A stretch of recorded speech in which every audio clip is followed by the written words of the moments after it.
Hello viewers, এই মুহূর্তের গুরুত্বপূর্ণ আপডেট হলো আগামীকালই অর্থাৎ সোমবারের মধ্যে এসএসসির সব নিয়োগ মামলার রায় ঘোষণা হতে চলেছে। অন্তত 25,000 চাকরির ভবিষ্যৎ নির্ধারণ হতে চলেছে। এসএসসি নিয়োগ দুর্নীতি মামলার জল গড়িয়েছিল সুপ্রিম কোর্ট পর্যন্ত।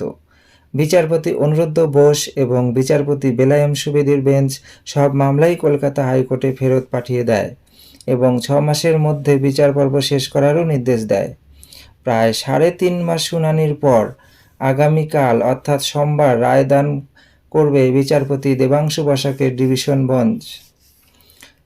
গ্রুপ সি, গ্রুপ ডি, নবম দশম, একাদশ দ্বাদশ নিয়োগ দুর্নীতির যে মামলা হয়েছিল তার রায়দান হতে চলেছে আগামীকালই।